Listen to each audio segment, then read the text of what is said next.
Hi, everyone. It's Mary Amy. I'm coming to you live from New York, and this is the Pleiadian Network. And this is Mary Amy's Intuitive Messages. Today, it's episode 3, and I have a few guests here, and I'm going to bring them on. I'm going to tell you who they are. So today, we're going to discuss topics like extraterrestrials and abilities. However, it's going to kind of be a conversation, so we'll see where it goes.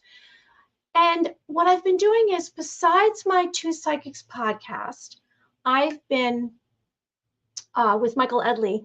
I decided I was going to do these videos on my own to share experiences that I've had. And so tonight we have a few friends of mine. We have Heather Besser, and she's a talented medium. And she's from Texas, and Heather has innate intuition that sets her apart. She has a gifted ability to connect with the spiritual realm. She has extraordinary talents for those in search of answers. She is bridging the gap between physical and spiritual. Okay, and we also have Jack Roth. And Jack is a screenwriter, a film producer, a documentary producer as well. You can find him on jackrothauthor.com. Now, Jack has produced some award-winning documentary films. He did 3 films, and each of them were related to the same idea, which is related to extraterrestrials. One was in 2013, Extraordinary, the Stan Romanek story. And you can find these online. They're pretty interesting. And in 2019, he did Extraordinary, the Seeding. And 2021, he did Extraordinary, the Revelations. They are fascinating. Extraterrestrial abduction and hybrid children. He is also the author of The Killing Kennedy, Exposing the Plot, The Cover-Up, The Consequence. He's the co-founder of J3 Films. Now, I see that Heather is waiting in the green room. Up, and here comes Jack Roth. So before I bring them out, I'm just going to tell you that I have been having some extraterrestrial visitation. And so I have been actually, and we're going to get into that. I'm seeing that his devices are not connected, so I want to bring them out together. I have been having some mediumship experiences with spirit and with extraterrestrials, which I never did before. About communication. I would telepathically hear from them, but I could not communicate back. So that's a new thing. So let us bring on Heather and Jack. Here we go.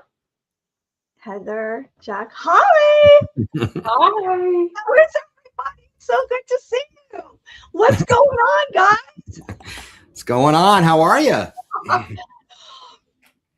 I'm in New York, and we're getting some warm weather, and I'm excited to see both of you at the same time. We had a conversation. You introduced me. Jack, everyone, was a guest on Two Psychics podcast. If you want to go back, it's a few months ago, maybe 6 months ago. He came on as an author, and we got into the subject of extraterrestrials.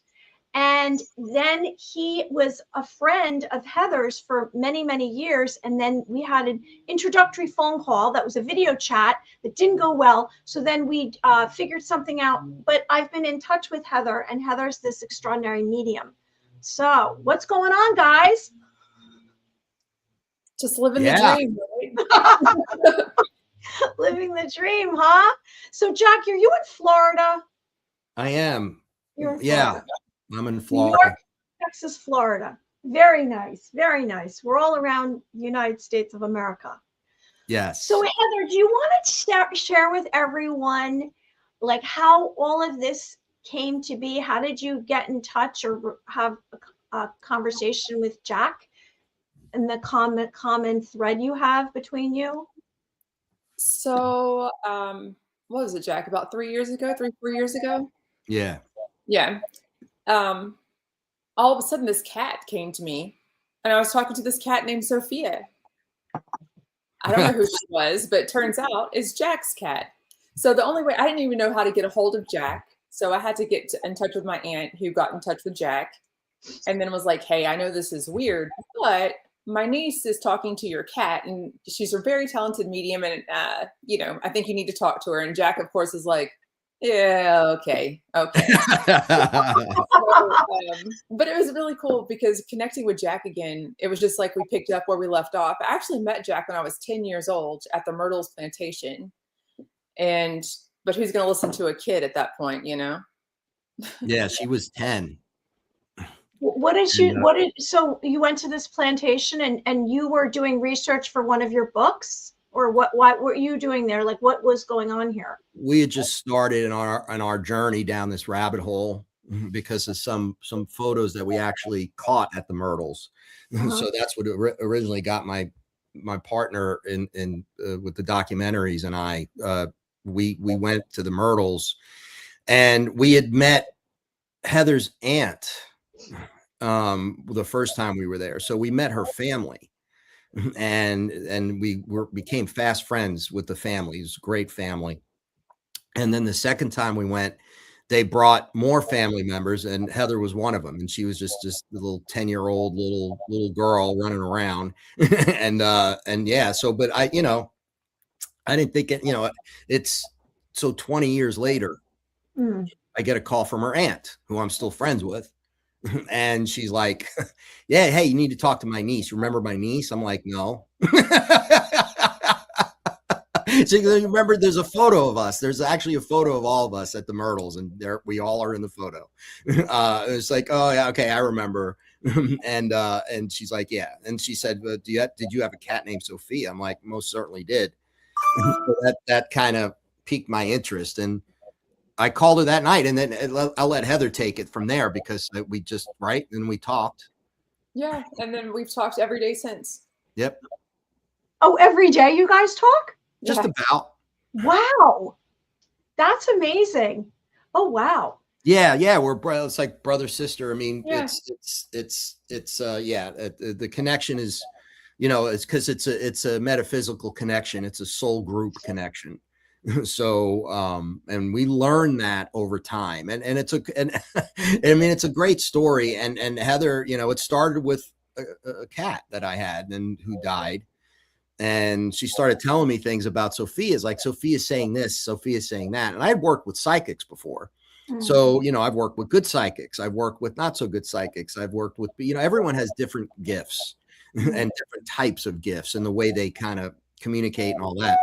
And this was ridiculous. Like, this was just like, oh, are you kidding me right now? Like the things that Sophia was saying, like, you remember the time, blah, blah, blah. She's saying, do you remember the time? I'm like, oh my God. So, and then this guy came through for Heather that was a coworker of my wife's at Delta. And I knew the name because Lisa had met, my wife had mentioned him a couple times. I knew who he was, just worked with him for 30 years. And I'm like, what? And his parents came through and said all these things. So I wrote it down and conveyed the message to my wife, who then conveyed the message to this guy.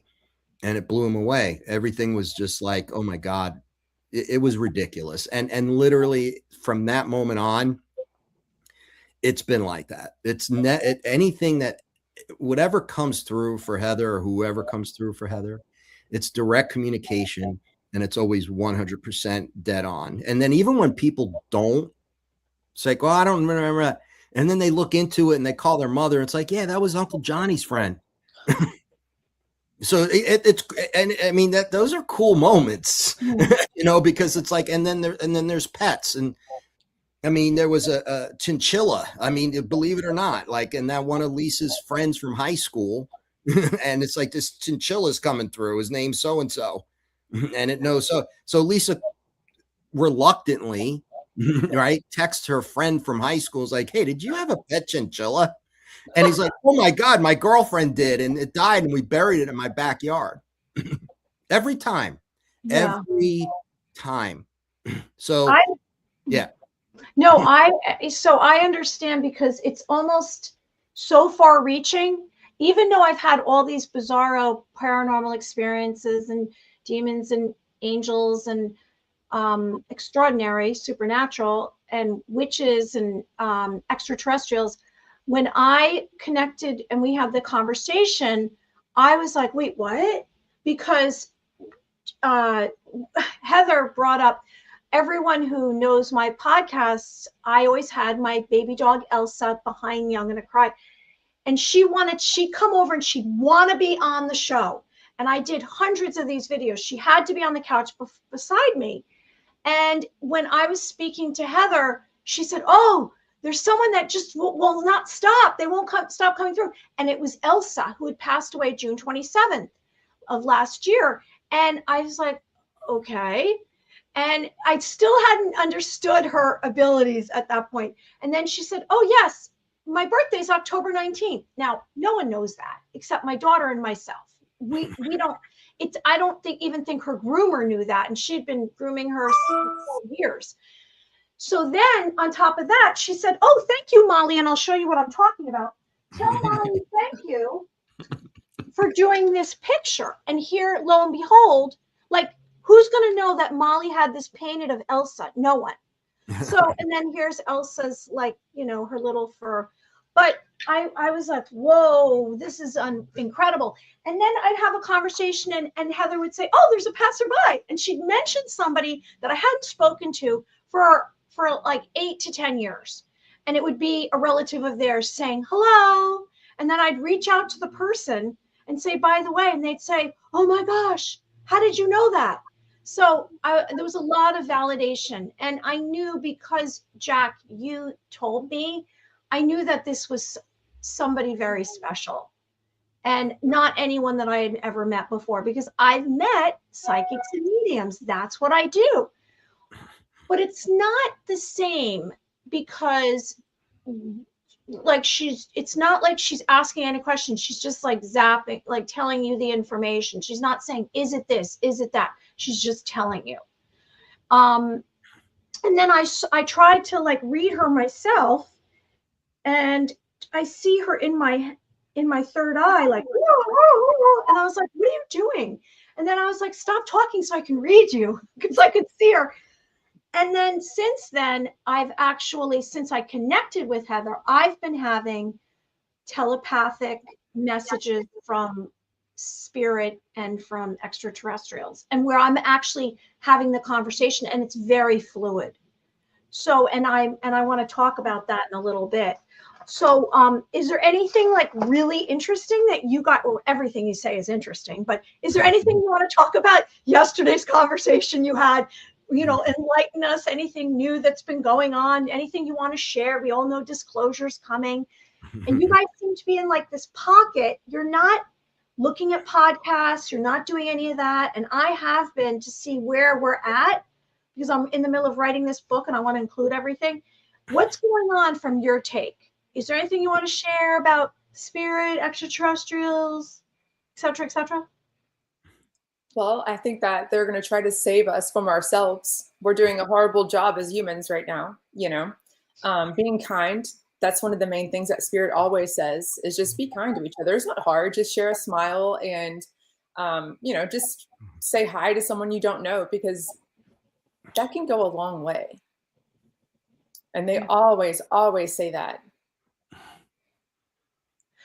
So I was under, speaking of extraterrestrials, because I was just writing about reptilians, and I was at my job in the Matrix, my part-time job, and there was some moment where I'm like writing it to then put it in my book about my experience with reptilians. And I'm talking about reptilians and Pleiadians, and I know that it's a label. However, I had this first experience with reptilians in 2021, and 2 came to me, 1 reptilian, 1 Draco reptilian. And then, I don't know if I told you guys this, I think I messaged you guys, that I had a visitation 2 days ago when I was at my work. And so he came through, this 1 reptilian that had visited me in 2021. And he was saying, he was basically asking me, like where I stood on the whole reptilian thing, because he was kind of trying to negotiate. And I had had a dream the night before that I was in, there was a celebrity in the dream that was coming through, but was shape shifting. And she was coming on as being this celebrity, but it was not really the celebrity. It was a camouflage. And then next thing I know, I went into I was in one of my childhood homes, and I went from one part of the house into another room that looked like a hospital room. And there was men that were sitting down, and they were going to get stabbed with a needle. These medical guys came in, and they were going to stab them with a needle. So I went over and twisted. I tried to stop them. So then they came at me. And then when they came at me, I literally twisted the needle so it went into them. And so the next morning I woke up, and I felt like, I looked in the mirror, and it looked like every bit of blood energy was completely taken out of me. I felt like I've never felt my whole life. I was like, oh my God, am I dying? And I looked in the mirror, and I was like, what's going on here? Because I had slept 8 or 9 hours. It's really strange. And that day, the reptilian came to me. And so I didn't realize at first the connection, but it was almost like, let's try to do something, is what I gather. Anyway, what this reptilian basically was asking me was, what was my perspective on reptilians? And he was trying to have me say something positive for my book. And I just was kind of ranted at him because he was not a good one, but he was trying to kind of go to the light now, or try to redeem himself for some redemption. And I just was basically like, if you want to stay on Earth, you have to abide by certain universal laws, and your behavior has to be spoken for. Like, you have to not necessarily be punished, but you have to receive some kind of consequence. And not to say that there aren't some positive reptilians. I'm saying this one, no. And so I basically said, you have to leave the planet, and all of them have to come out of the tunnels and come to another place in like our Earth. So that's what happened to me. I left you real speechless. Yeah, that's a lot. Yeah. So my telepathy was really working. Like, it's really working now. Those drawings that you showed at the front. Yeah, this was just sketches I was doing. This was like, because I'm like literally gonna have to, like, I can go back in the memory because I had so many, but of what they look like, like this was actually, I was on a train with a friend who actually was in a UFO group, and she was friends with Betty, the one who was the famous woman who was Betty and Barney. Hill, Betty and Barney Hill. She's friends with Betty, and she was part of a group in the 90s. And when I was talking to her on the train last Wednesday, these extraterrestrial group that were in a circle popped down, and one of them was speaking to me. And that it was like he had like, I have to go back in my memory and like really do a really good one. But his head was like so big, and his eyes were so big, and they were black. And he was positive. He was an Arcturian. That I'm pretty sure it was an Arcturian. The only experience that we've had with reptilians has been negative. So, yeah. Wait, what? What'd you say? I said the only experience that we've had with reptilians has been negative. Oh, it was negative. Yes. I thought you had a positive experience. No. Well, the Dracos are nasty, right? But we do know that we've also been told that they're positive. They're good reptilian factions, if you will, races. Right.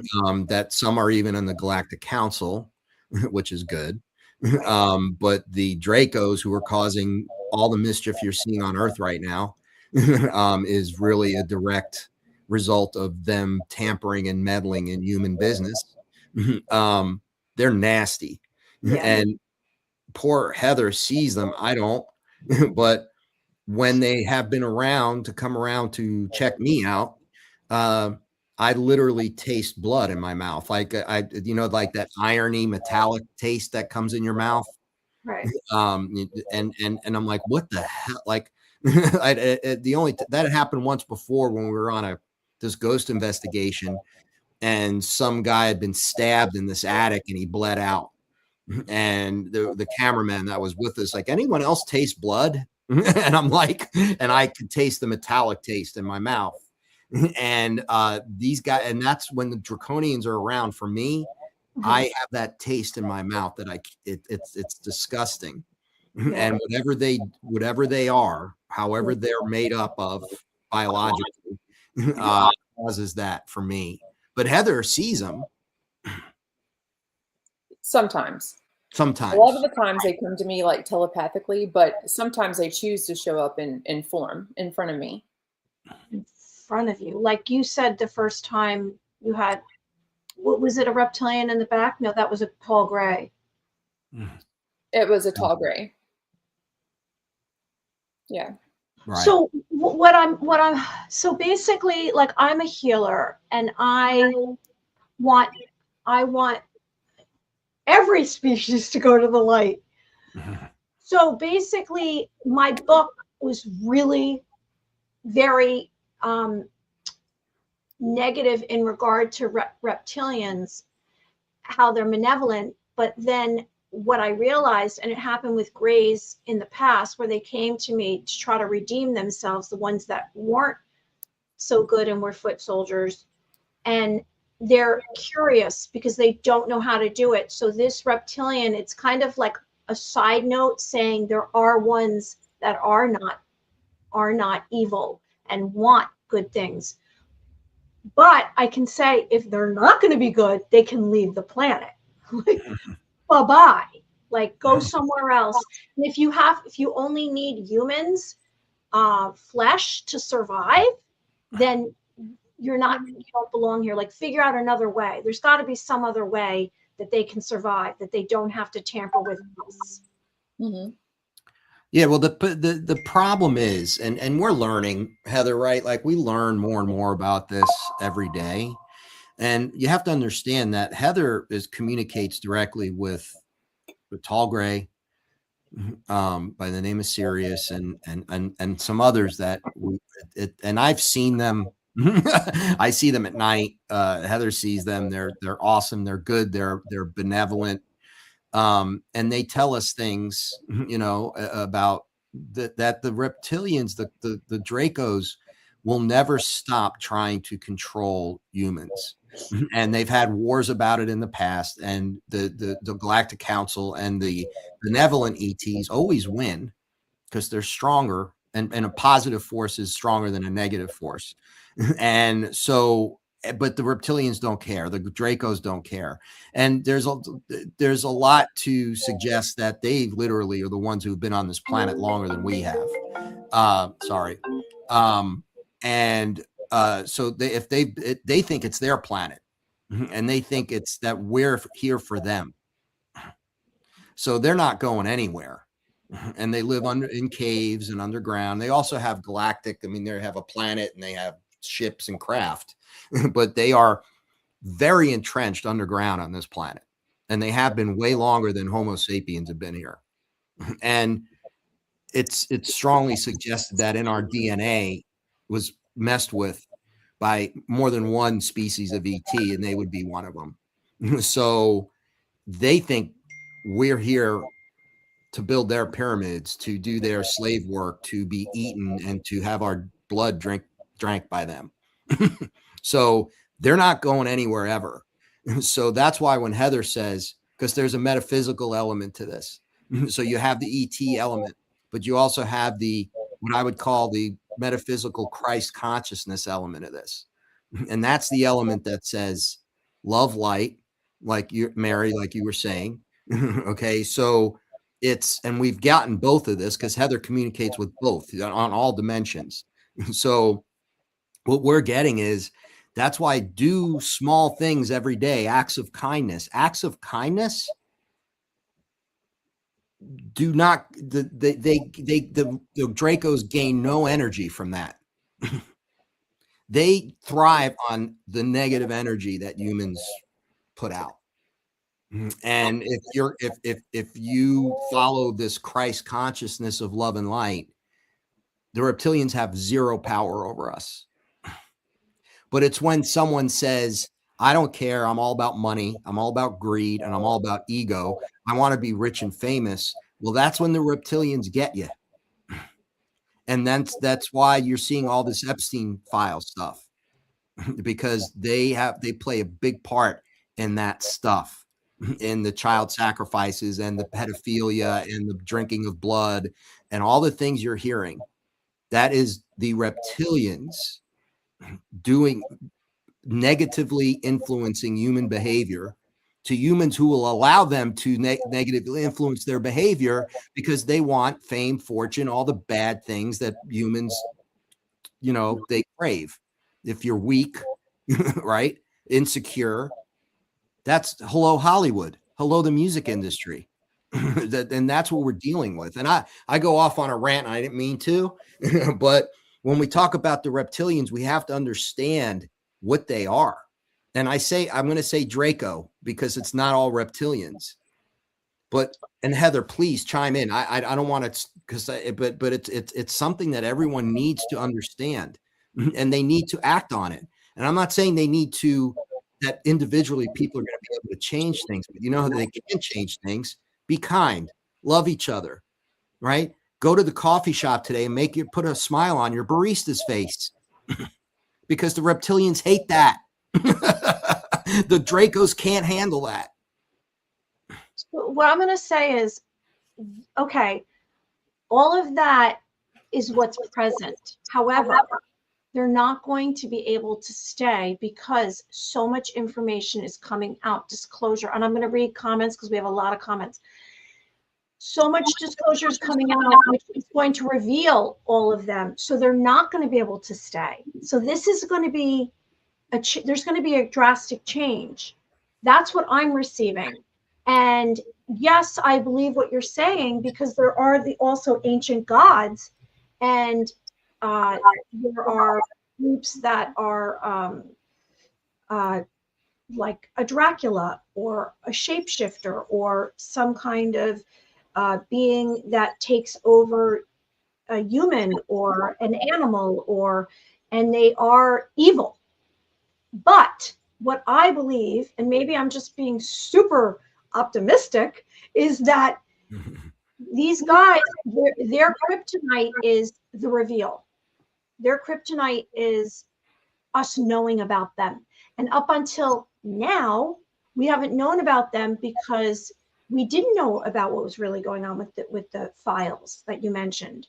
And I always said, way back when I started hearing about these reptilians, I was like, doesn't sound like a human to me. A human wouldn't do that. Right. So they're doing that to be, like you said, and fame in Hollywood's going to change too. So it's people are over celebrity culture. It's all coming out. But what their real kryptonite is a vibrational level. So if we raise our vibrational level, and I know because I'm like you, Mary, I go on and I read and I try to see what people are saying about this, what's coming, right? Disclosure, this, whatever.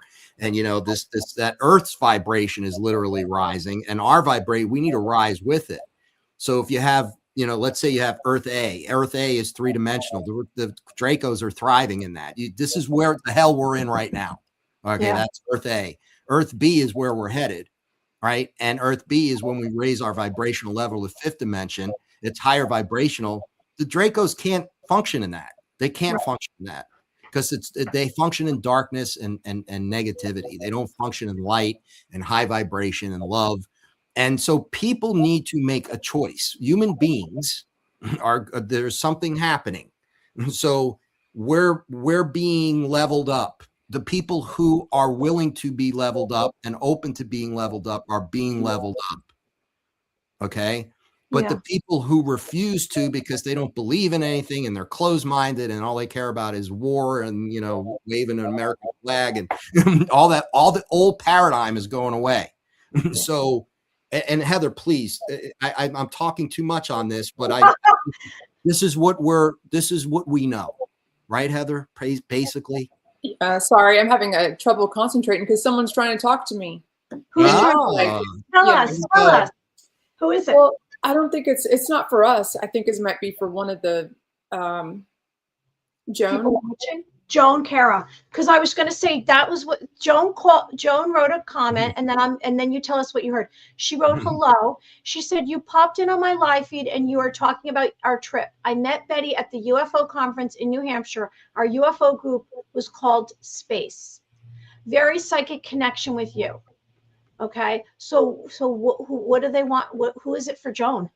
It's just a friend of hers. Apparently they went to college together, Reuben Jackson. He just wants to say hello, and he wants her to write some poetry because apparently he likes poetry. Yeah, she's talking about poetry actually, and she's writing a book. In fact, I had, like, that's what this was that this one Octurian came down and was miming for her to write, stay writing, because that's what she's focused on, more of that than doing psychic and mediumship work. I don't know if she's still here because let's see, she didn't comment on what you said. I do want to say just before we move on, and I want to hear more ways. So, here, oh wait, what'd she say? Did she say something? Yep, Joan said something. She said, I know Reuben. Oh my God, he defended me in class. You got his name. See, I told you guys, she's amazing. And then Fickle Chickle, who's my Georgia Peach, she said, amazing, Heather. So this is what I'll just run through it because I like to acknowledge people tuning in from South Carolina coast. Love the talking about the cat. My dog died October 8th and showed up in spirit on my security cam. I have the video. Suzanne Savage said, watching from Rye.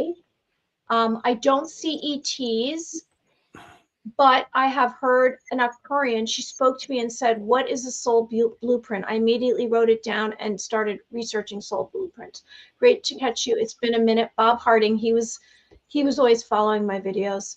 Then a couple of mornings later, Mother Mary spoke, and to me so clearly, audibly, she said, you are one of the Hathors. Just amazing to me. Hathors. I don't know what that is. So anyway, all right. So you have some passerbys, which you always do. Someone who's here. So Heather, what is your correspondence with this tall gray and the reptilian telling you? Or do they visit you every day, or is it occasionally? I'm sorry. I have one more person who's here, and that way I'll be able to concentrate because he's like, hey, you did it for her. Now you need to do it for her. Okay. Angie, is there an Angie in here? Angie. Wait, hold on. There's a it's Reginald. They call him Reggie Elder. He's here. Reggie Elder? For Angie. Okay, let's see if there's an Angie.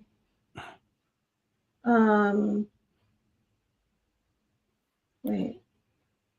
Last name starts with a T. I don't want to say the last name. I'm just. Yep. He wants to do a cooking class with you. Whenever you get back up there, that y'all are going to do the cooking class together.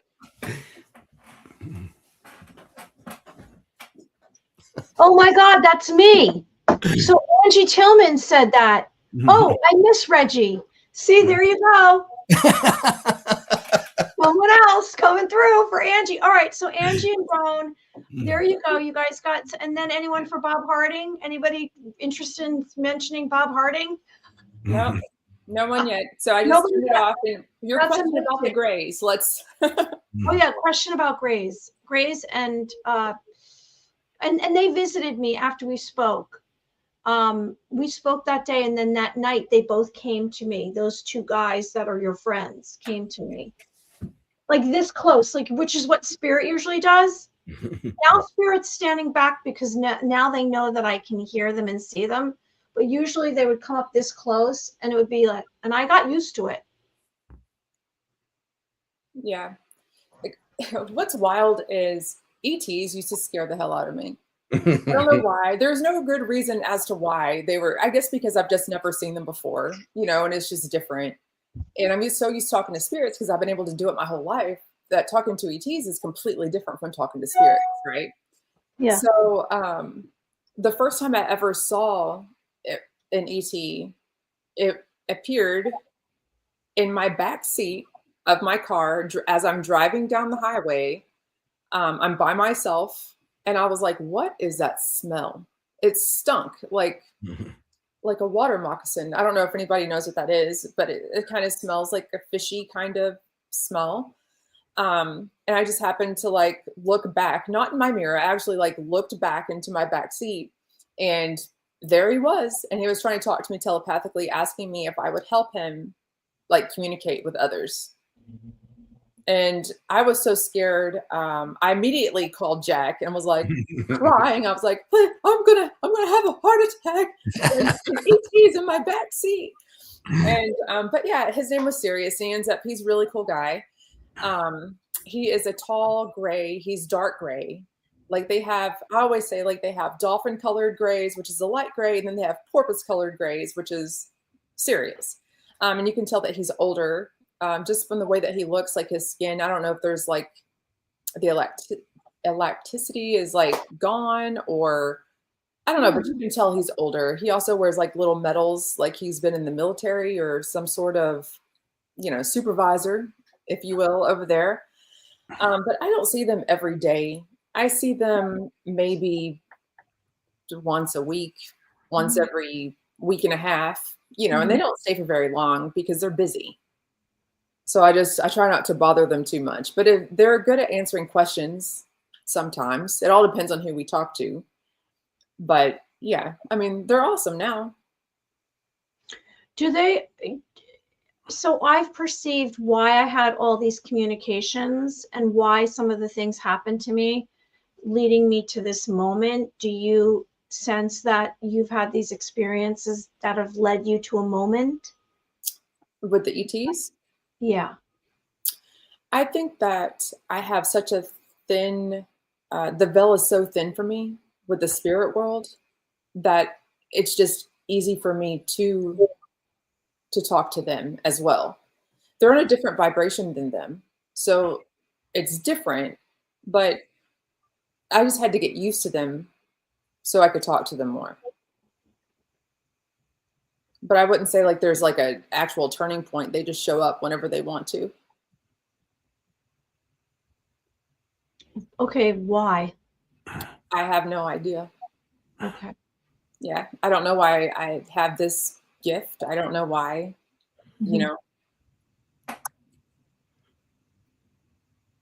How about you, Jack? Why? Why? You like mystery? Tell us. Why what exactly? Why do you think that you two have formed this relationship? And here we are, the three of us, speaking about it in, April 23rd, 2026. Why today? Why now? I think we kind of signed up for this in a way. And I think that this goes back to the soul part of it. Our souls, our soul agreements, and again, soul connections. Heather and I are that is a very, very, very important thing that most people don't give enough time to, is understanding soul connections and what they mean and how profound they can be.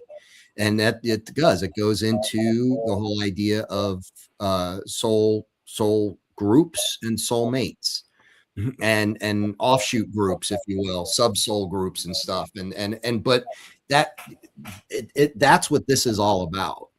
So if where we reincarnate and we're coming down, we know we're coming down for this.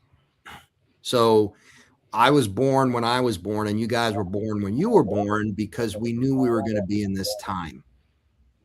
And this time is an incredibly important time, but it's also an incredibly difficult time for humanity. But it's an important, that's why we chose. I complain constantly. You ask Heather, I'm like, well, I didn't sign up for this, but I know I did. So I'm like, I don't want to be here. And that, knowing what the spirit world is like and what we hear from, our friends, It's like, sign me up for that because it's a lot better. This is hell. We're in hell right now. This is where we learn. This is where we grow. This is where we fight for good versus evil. This is where it all happens. Heaven's literally heaven.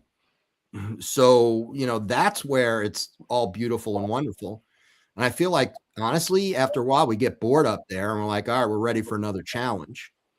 So believe it or not, the three of us chose this. So that's what it is. It's absolutely what it is. And for Heather and I, it's a soul group connection. We were always meant to reconnect at some point. And that's what happens with soul connections. At some point in your life, you'll reconnect with someone that's either in your soul group, and it could be for a week, it could be for a month, it could be for 50 years, right? Childhood friend, that's your friend for your whole life. And that's the same goes for soulmates. Now, you're not always in a lifetime with a soulmate. So we've learned that, and we've kind of both learned that the hard way. But it explains a lot. So, that idea of maybe, because people, my soulmate, I got to meet my soulmate. Well, guess what? You might not meet your soulmate in this lifetime because they're not here. But and then some people do meet their soulmates, and when you meet your soulmate, it. Okay. So, it's a beautiful thing. But as far as us down here doing this work, we chose to do the work. Why you're talking about your philosophies and thoughts, could you share with everyone your book, your documentaries, your extraordinary documentaries, and something about them, and why did you go ahead and do that, so people can check you out and find some of your work, because I think it's eye-opening and revealing. Sure. Yeah. And again, you talk about purpose and living a purposeful life and knowing and finding out. And sometimes it takes a while. I literally found I wasn't on purpose until I turned 30. And it was because of something that happened. And this goes back to Heather and meeting her aunt at the Myrtles plantation, because I had just gone on a trip with some friends. My wife, who wasn't even my wife at the time, we went, and it was a bunch of friends. And we went to the Myrtles plantation, and I took photos because I was into photography, not digital. This is film. And photos came out. And long story short, that started me down the rabbit hole of the metaphysical. And I knew I had taken the photos, so I knew I didn't doctor them, and I knew that things were lining up so that these photos made sense as to who was at the plantation, the spirits that were there or that came around there. So, but one thing led to another, and I'd always, since I was a little kid, had a very strong interest in UFOs. And you talk about Betty and Barney Hill, that they were I remember reading about Betty and Barney Hill in UFO Report. I used to get UFO Report when I was a kid, and I get it monthly, and it was the thing I look forward to the most. I was 8 years old, and I was born in 65. So Betty and Barney Hill happened in 61 or 63, one of those. So that was my time. And that's when all these the abductions were starting to happen. So I was fascinated by that. And I knew in my gut, in my soul, in my intuition, that these things were real and they were really happening. So fast forward, eventually, with my buddy John, Heather knows very well, great guy. And he's a director, and we started making documentaries, and we made one called Extraordinary, the Stan Romanek Story, which is controversial because Stan was controversial, and it was about this guy's experiences as being an abductee. And what wound up happening is, at the end, we got to the point where the story ended, where basically he had hybrid children that were calling him on the telephone. And I'll get back to that, because so and her name's, she said on the call, which was recorded, her name was Kioma, and at the time she was this 6-year-old girl saying, "Hi daddy, I'm your daughter." It was fascinating. So we wound up making 2 more documentaries, and we turned it into a trilogy. So they're Extraordinary, the Stan Romanek Story, Extraordinary, the Seeding, which is about hybridization and unexplained pregnancies and women having hybrid children and being abducted. And then extraordinary, the revelations, which kind of ties everything together. And they did very well, and we had an incredible time making them. But things started to happen to us while we were making them. We started getting strange phone calls, and we knew that they were from two different sources: the government and the ETs. So, and the government, it's true what people say. There are white hats and black hats. There are white hats that are trying to do good for humanity and make sure things go our way and go well, and there are black hats that are under reptilian Draco influence. So, and they're all about control. It's all about control of the technology and control of the narrative. And that's the battle we're in. So anyways, long story short, I met Heather all these years, later from, I think it was like 15 years ago, we did the Stan Romanek story. And one day we're on the phone and I'm like, there's a lot of static. All right. And all of a sudden you hear this little voice, very high pitched voice. And I'm like, oh my God, that's Keoma. And from now she's 20 in hybrid years. And she has the same high pitched voice. So she's a hybrid gray and, human. And she reconnected with us. And we consider her a really good friend. Yeah. I mean, she's awesome.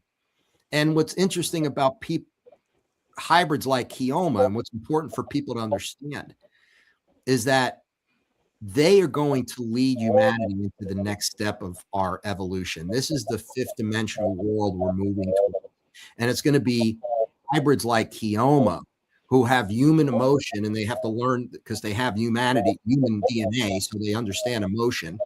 But they are as smart as can be, and also have that ET mentality. They're going to lead our evolution is tied into the ETs.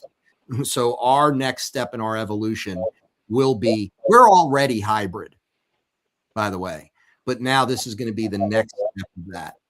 And again, people have to make a choice. Do they want to go into this more utopian society where there's free energy and there's no war and everyone thrives because nothing is needed anymore? Everything, you have water, you have an abundance of everything. Or do you want to stay in the crap hole that we're in now? So people are going to have to make that choice. And I wouldn't want to be left behind. Let me just put it that way. So that's a long answer to your. So anyway, that's where the documentaries has gotten us to kind of where we are now, and we're developing a couple others. But that opened up everything for us. And I knew at that point, at that moment, we started doing these documentaries. There were PhDs involved that told us you were now on the watch list, whether you want to be on one or not. And of course, we knew that because our phones were tapped and we're getting messages. And we started discerning between the government ones and the ET. So it's profound. It changes your life. You're never the same.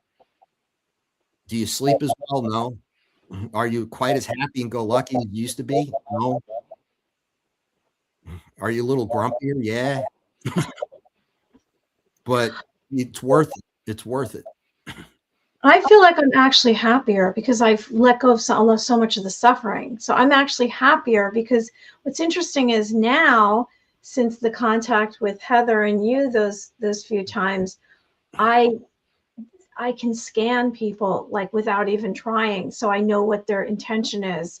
And so I eliminate a lot of paths. So if I decide to do something or I hear something, I don't even step into a conversation. I already see the outcome. So I don't even do it because it's a waste of my energy. Whereas before I would just follow this energetic path and it would always lead to the wrong place. But now I don't have to do that anymore.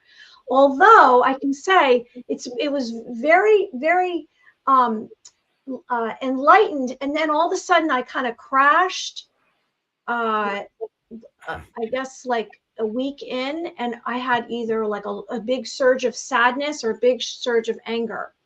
I don't want to talk about me. I want to talk about Heather. Heather, tell us where you and when you had your first experience as a medium and what happened. Well, I've always had So, I mean, I remember seeing people and everything whenever I was a kid.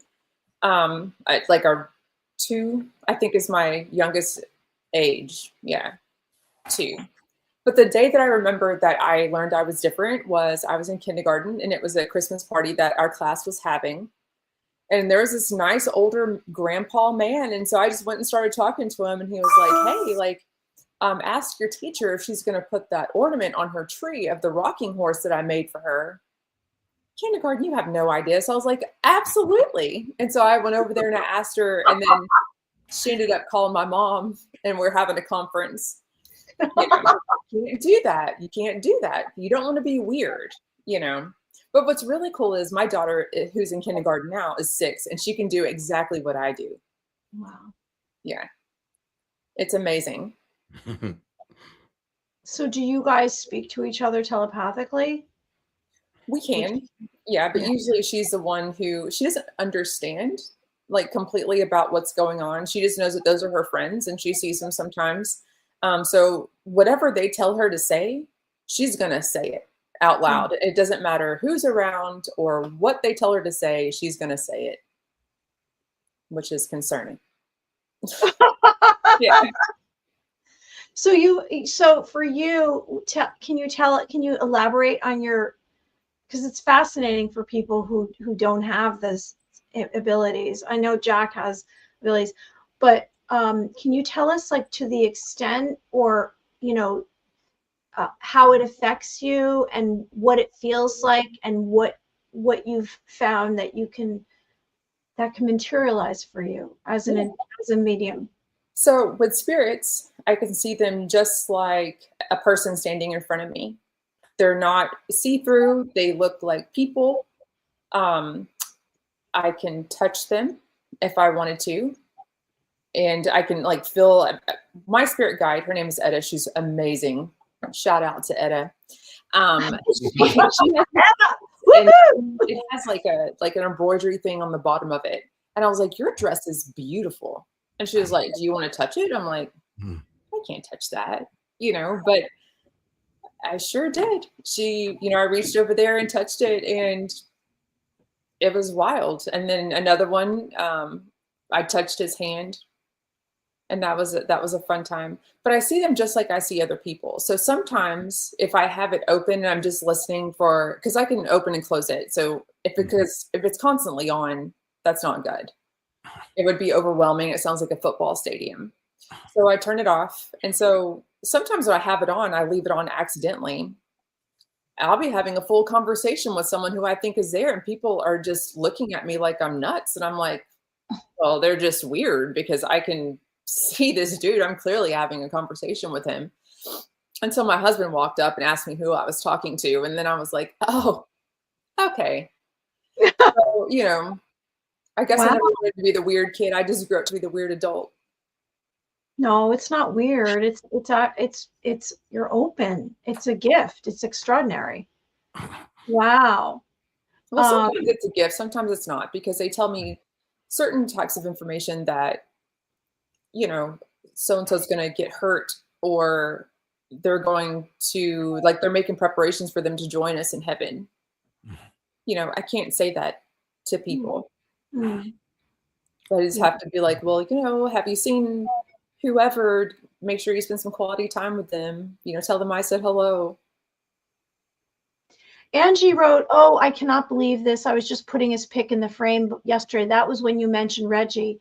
And then Bob Harding says, a few years ago, I was dying one night. I was visited by an entity that described why I came at this time, and then this body perfect to live this life. They described I chose to do it and not bail out.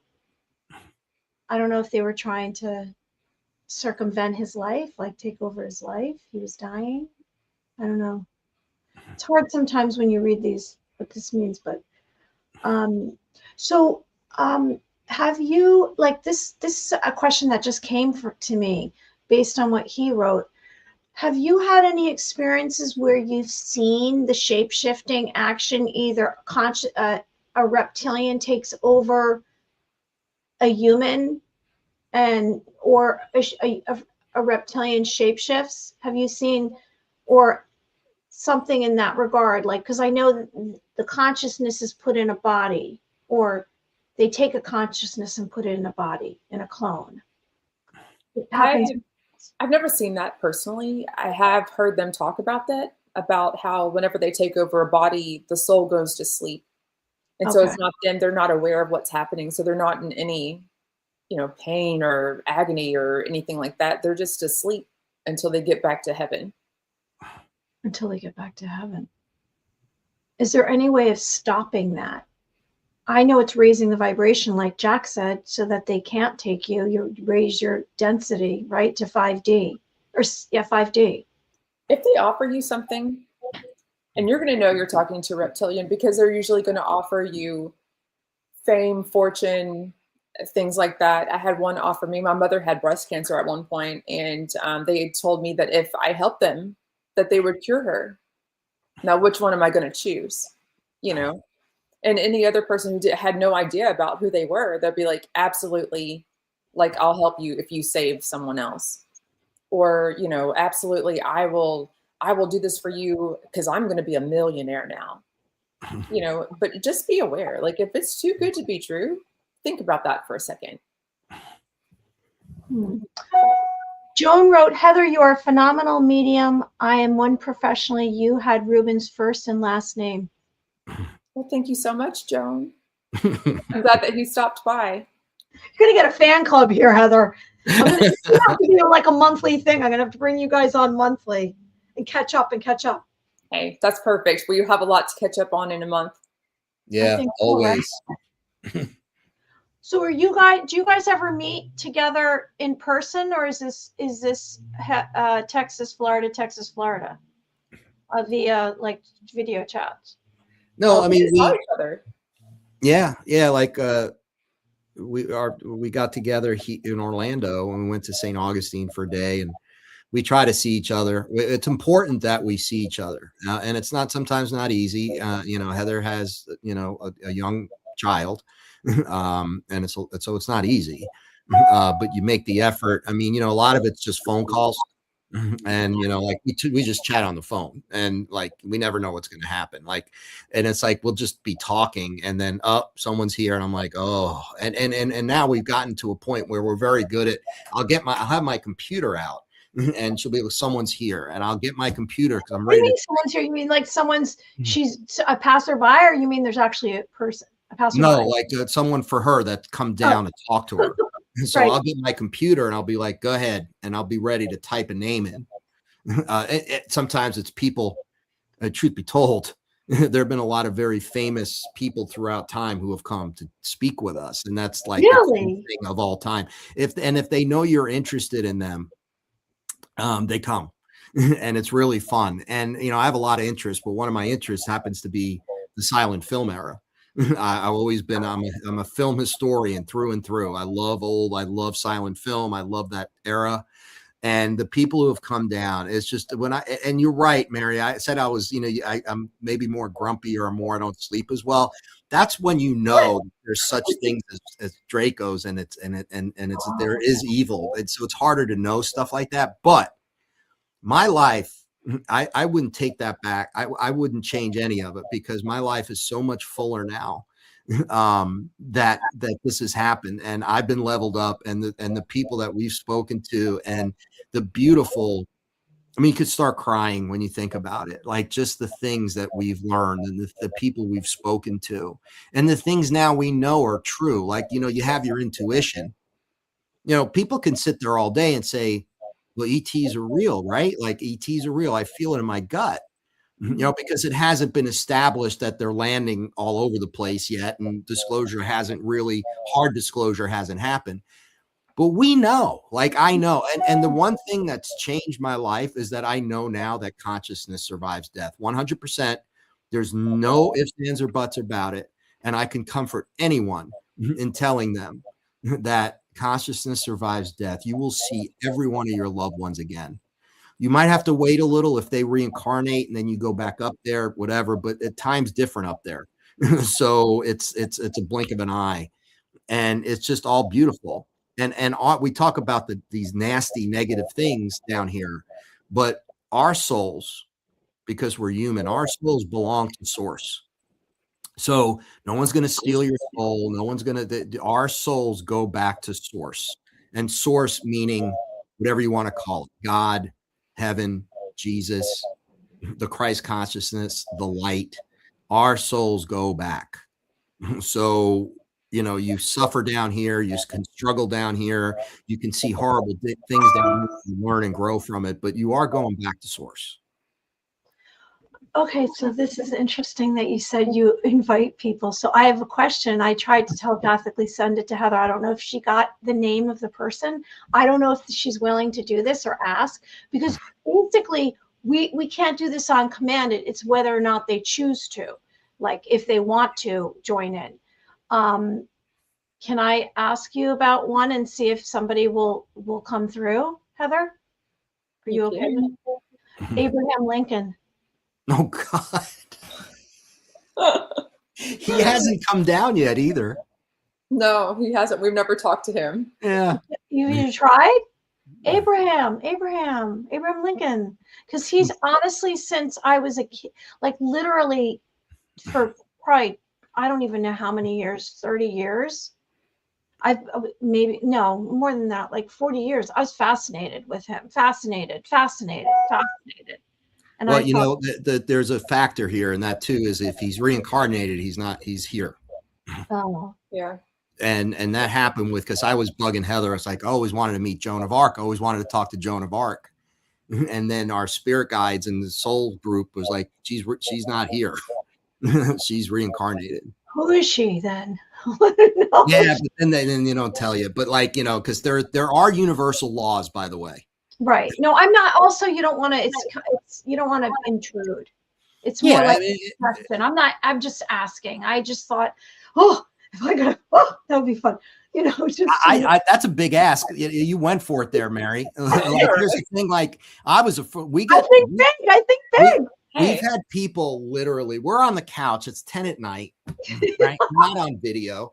We're in our pajamas. I'm in my shorts. I'm like sprawled out on the couch. I got peanuts on my chest. And the next thing you know, it's like we've had serious people come down. and like Heather's like, oh my God, should I, like, we jump up. It's like, because here we are looking slovenly at 11 at night. It's like, that's so-and-so. Like, do I need to change? Do I need to put on it's like, I don't have a suit with me right now. But it is freaky because they don't care. They're like, hey, how you doing? Like, everyone's nice. Yeah. You know, even, you know, because they're happy. Everyone, our souls, our purest form of who we are is pretty good. Like, you know what I mean? Because we're getting rid of all the, like, when we leave here, we get rid of all the mental stuff that's in our head. Well, we don't have a brain to set per se, right? So all that goes away, and it's just the purest form of ourselves, you know, our higher vibrational. So yeah, but that's so funny because literally Abraham Lincoln is one of those people that has not come down yet. And we don't say anything. You know, if it happens, it happens. But I'm a Civil War buff too. And I say that's right, you are, aren't you? Some Civil War people have. I would go to him. I'd be like, come on. Yeah. Well, so I'm not getting him, right? Yeah. But I'm getting someone else that was involved in that. And I think that we have to have a conversation outside of this right here. I've just talked to too many people, like too many spirits lately, that's like, oh, if you say something like this, you're going to get in trouble. So this is something that, you know. All right, you tell us afterwards. Sorry, everybody. Sorry. Okay. I think I know who it is. She can tell you later on, and it was completely her idea. All right. Yeah. So this is on Mary. This is on Mary. Okay, so I'll take it. I always take it. I always take all the heat. So this was really, really interesting to me. Oh, okay, wait, we have a couple comments and then I will tell you. Bob Harding, truth we do gone. See, Bob, you got to get these right where I understand what you're saying. An eternal being living in a mortal body. Angie says, I wonder if my grandmother who died when my dad was a baby has been reincarnated. Sometimes she feels she's with me even though I never met her. Suzanne says, such an enlightening show, learning and gaining so much knowledge. Well, you know what, everybody, thank you so much. And I hope you like, and I hope you like this video and continue writing comment. Okay. So I had found the COD channels. It's, oh gosh, what's the name of the Pleiadian workbook? Anybody? And I call this the Pleiadian network, and I don't know why. And I go 1, 2, 3, 4, 5, 6, 7, 8, 9, 10, 11, 12, 13, 14, 15, 16, 17. I don't know why, but I looked up the word the numerology for 17 was positive. But that's what came to me for this. And like, I guess 2 years ago, I found this Pleiadian workbook. And this woman was unbelievable. She writes in there all these ways to connect, and she speaks about dolphins and their intelligence. And for whatever reason, I did some of the exercises. It's about releasing a lot of your trauma, and it takes hours to do these exercises, but it's very, very positive, I can say. So in my book, I guess it's like maybe my 10th or 11th chapter, I talk about dolphins. Now there's some speak about dolphins and their intelligence, and they can mimic, and then they have their sound, the whistle that they make is their ID, and they can mimic people's voices, and they can acknowledge you, and they know you, and they're very, very intelligent. So I put a chapter in my book about dolphins. And I'm getting towards the end where I'm writing all these chapters. So strangely enough, and you mentioned dolphins earlier for some reason, Heather, I had this visual. So I lay down, and all of a sudden when I lay down, if I have complete silence, I hear a frequency and I tune into the frequency. Sometimes I have my mind duplicate that frequency. And it also is, I believe, a frequency of extraterrestrials. It's another realm. So I literally lay down, and immediately I see the most bizarro thing, which is, it's like they call a group of dolphins a pod. Comes up, and it comes like this, like something comes inside out, and inside out comes these dolphins, and they're these light blue dolphins, and you don't know if they're men, but there's some kind of beings with these white scuba outfits on with them. And they come up, they pop up, and I hear the sound that comes with it, and then they go back down. So I'm like, oh my gosh, got to put this in my book. And it's strange because I thought, what is this? Is this, because we don't know a lot about marine life. They say that there's extraterrestrials that live in the ocean, or these transmedium vehicles. And so I just thought that was interesting to share with both of you. Yeah. Yeah, very cool. So I never have, but you said that was a dream? It wasn't a dream. It's literally, I'll close my eyes and either a spirit will come to me, extraterrestrial. So this is what I saw. Like, I've had remote viewing recently where I'm going down. It'll show me going down, down, down, down, down. And the floor plan of some room somewhere.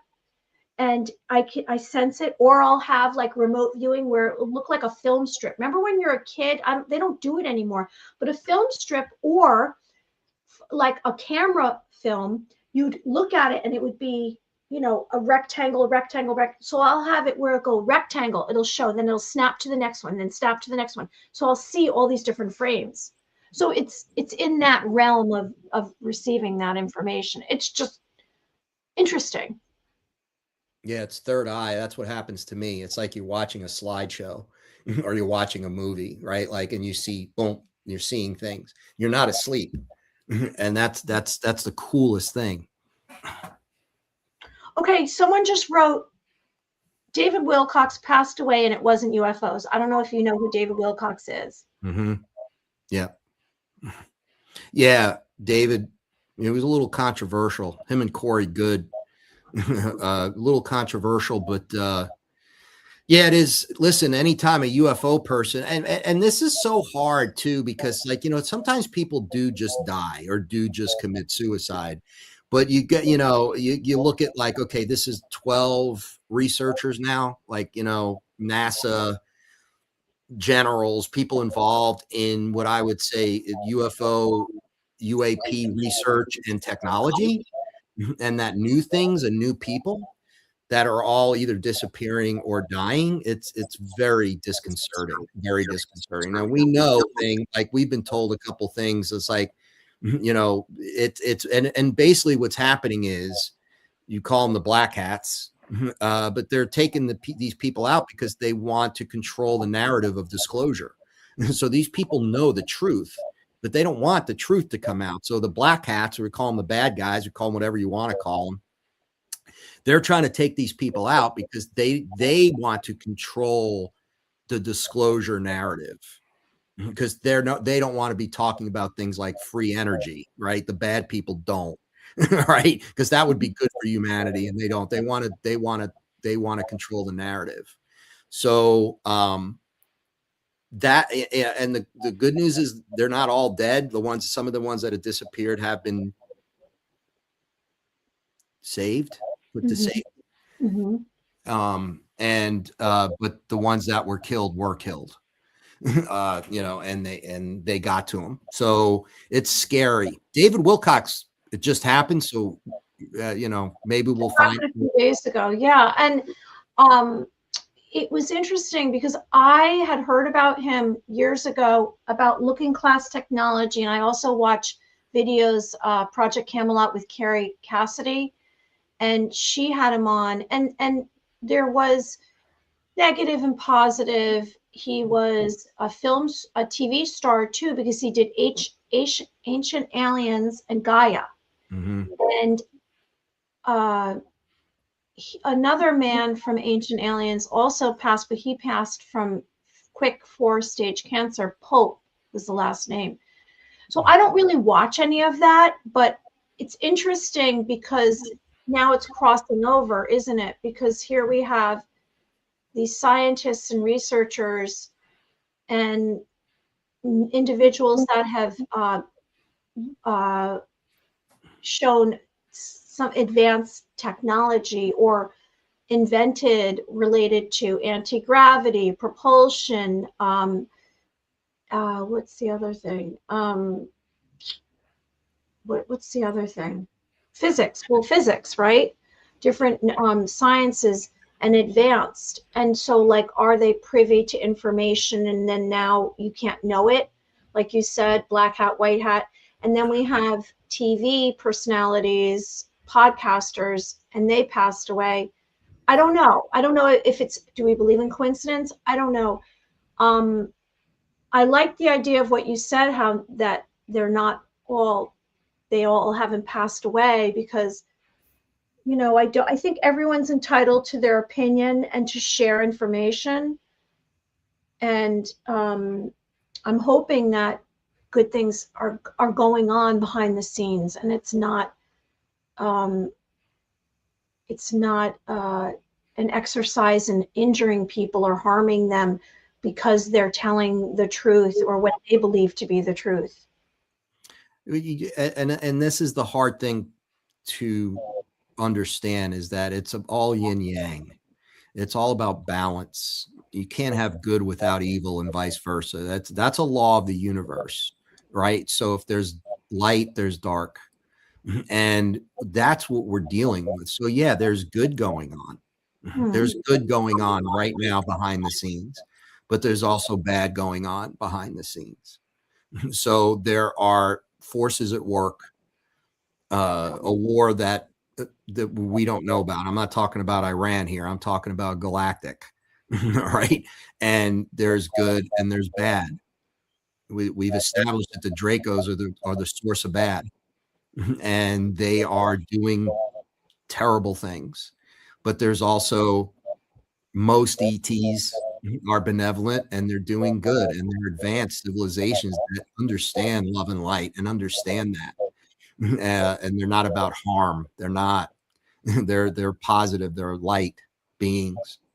So it's never one or the other. I hate to think that I never wanted to believe in demons and all, but now I see the Dracos, and they're demons. I mean, that's the snake in the Garden of Eden. Like literally, like Heather said, if you help us, we'll cure your mother. If you help us, we'll give you money, we'll give you fame and fortune. And there's a lot of very insecure human beings out there who are going to jump all over that. And until we become stronger and we really do everything in our power to stay in light, do good every day, not selfish, not ego. Don't let the ego get in the way, right? Be selfless. And again, the Dracos lose all their power, and it's, who knows what's going to happen. But Mary, you're right. But it is, it's there's good and evil, and we're in a constant battle, constant. I sense that unless it's a form that's not organic, if it's either artificial or, from what I understand, the extraterrestrials, like you said, benevolent, which is what I've been privy to. If you're not exposed to positive people, I mean, if you say in the human form, if you're not exposed to positive people and the beauty of nature and love, I hear it like a cardinal outside my window. And that's my, or is that on your phone? Is that here or there? I don't know. Oh no, it's here. And then you don't have a chance. So like my perspective is, after all of this shifts, because it will shift, and it's going to shift pretty soon, there's going to be a formula of how to live your life beyond. So the formula up until now, or how we've lived our lives, is it's all about what school you went to. It's all about what job you have. It's all about, having the family and then retiring. And it's going to be more about, my perspective is, what's your mission? Nature, love, forgiveness, service to others. But if you're not exposed to that, you don't know it exists. So I believe, like, and it's interesting because my visual was that dolphins, this pod of dolphins with these white cover, scuba men, came up and then it goes back down. And maybe that's what it's going to be like. It's going to be like this new civilization, or this possibility is going to arise, and we're going to be able to change, and everything's going to be revealed, and people will have to, because they'll have to change, because you can't exist then, right? Until now, how do you exist? Fame, fortune, success. Right. This is where I went to school. But then moving forward, I don't sense it's going to stay that way. It's going to change. Do Jack and Heather have their own YouTube channels? That's what a question that came up. Not yet, right? Not yet. No, Heather and I talked forever about doing a podcast, and we feel like there's so much we want to try to do, and we just want to be real. We're not in this for money. Yeah. This would be a labor of love. So whatever we wind up doing, it's like, Heather is not only is she an amazing psychic, she doesn't like to charge for readings. and I tell her, you have a right to make a living.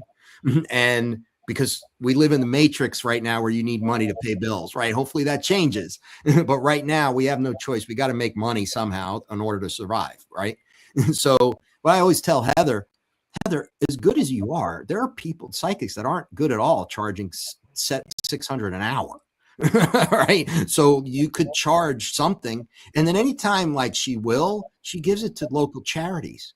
And that's the thing right there. It's like, here's someone has a unique gift, and she doesn't care about the money. And that's where we all need to get. Now we all need to survive. So that we all have to make money, right? I write books, I make documentaries, etc. We all do what we need to do. But when it comes to the speaking, we've been told we need to speak our truth. It's a very simple message from those above. And that is, speak your truth, because we're constantly asking, what can we do? What can we do? Because we know all this is going on. It's like, what can we do to help? And around about, and we do things that we don't think is a big deal, but it's like, no, just be you every day, be nice to people every day. And, or like, apparently we're helping the hybrids learn human emotion. And we're really almost doing this subconsciously, like even when we're sleeping. So they're learning, they're watching us emotionally. So the hybrids can better understand, and the ETs straight out, better understand human emotion, because we have this capacity for love and, we have capacity for great good and great evil, right? And for ETs, who are different races altogether, and a lot of them are so advanced, they're almost like computers. They want to understand our emotions. So we help with that. We help. And, and that's, so for Heather and I, whatever we wind up doing, it's got to be comfortable for Heather, because she doesn't just like to do readings. She wants to do more than that. It's more than just a reading. I think it's more about message, and it's more about just awakening people and speaking our truth and sharing what we know, so that other people who are listening today can say, I would say it again, go out today and put a smile on someone's face. Go tell someone you love them. Just do it right now. Call them. Tell them you love them. Drives the Dracos crazy. I will say there's something that's driving me crazy right now is Angie's grandmother, who is very, very, very bossy today. I'm having like bossy spirits come in. She keeps telling me that she hates what I'm wearing. She hates it. I'm wearing like an Aussie shirt and some ripped up blue jeans, right? She's like, you need to get a skirt, because what if those church people come over? I was like, I don't know if church people are gonna, come over today, but they might. She was like, I have a skirt for you. It's hanging in my closet, extra one, just like her. I think she's talking about Angie. And she was saying, she's like, constantly, and she's talking about the flowers that are in the book and the dried flowers and the, but she reiterates that she hates what I'm wearing today. So it's funny that she came through, because Angie was writing, I would love to have a reading, Heather, and I'm going to pay. Joan Kara says any websites, which I would like to say, Jack's is jackrothauthor.com, and you'll have to tell us if you have one. Then Angie says, yes, that's what I do on my little channel, Only My Truth, hoping to inspire others to do the same. You three have blessed me so much today. Do you have a website, Heather, or how would people contact you? I can put it in the. I don't have a website. Usually, like, it's word of mouth for me, and like through podcasts. And usually, like, if someone wants to get in touch with me, maybe they can contact you, and then you can get in touch with me like that. I need to make a website. I know what you're thinking, Jack. I can see it in your eyes. I've been working on this for 3 years. Like, it's like, Heather, you need some. Now it's up to her, but it's like, if you just so people need to know, like, you're not that you want to do readings day and night. You don't, but like, it's the people. Look what's happening right now. People like, oh, they're lining up. It's like, I want to do a reading. And I'm going to pay right there. And people are going to be, I insist I pay. And Heather's going to be like, I don't know. This is what I've been dealing with. Okay, you pass it by. I'll give you the information. No, but you know what it is? Like, what I realized, because I've been going to different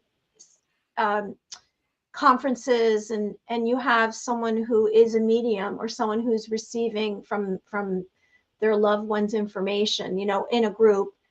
And people, it's really stunning, and it's exceptional when someone does have an acknowledgement of a relative or a friend that passed, and then the person, it touches them. So that's a gift that you have, that people are really have realized, Heather, is that it's authentic. You're not looking to make money off of it. You're just sharing your information, and it feels good. Because when you told me about Elsa, little Elsa, Belsa, my little puppy your furry white dog, and then Elsa actually came to me the other day too. So she came to me and spoke to me, but she didn't. I heard what her voice sounded like, and she was coming as the white dog because I guess that's what I want. And I heard her little voice, and then she's calling, "I love you, mommy. I love you, mommy." And it's really her. So I heard her. So like I connected to that, and I appreciate you bringing her through, and then I guess showing me how to do it. So you'll have to give an email that people can reach you for, and I'll put it in the description so they can, or you want to say it right now. I don't know. Or tell me later. I need to get one of those too. So Yeah. I see Jack just That's her high school email. Hey, if I was 13 and the Oh, AOL business AOL. AOL. AOL. You know what? Anything that works, Heather. Anything that works. Hologram of information will come to you. Heather's not about branding. No, obviously. Obviously not. You know what? It's a breath of fresh air. So here we are. It's like an hour and a half. I don't want to keep you guys any longer. And will you guys come back another time? You'll tell me when. I know you're both super busy.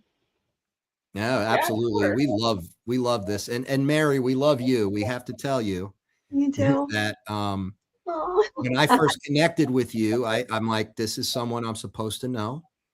And I intuitively knew it. And I went on your other show with your partner that you do that with. And you guys were great. Awesome. Had so much fun on that. And I just knew, I was like, Mary's someone we need to, I knew I needed to get you in touch with Heather. So that's why I made that connection and made that introduction. So just know that you're awesome. And we love you, and that we're anytime you want to have us on, we'll come on.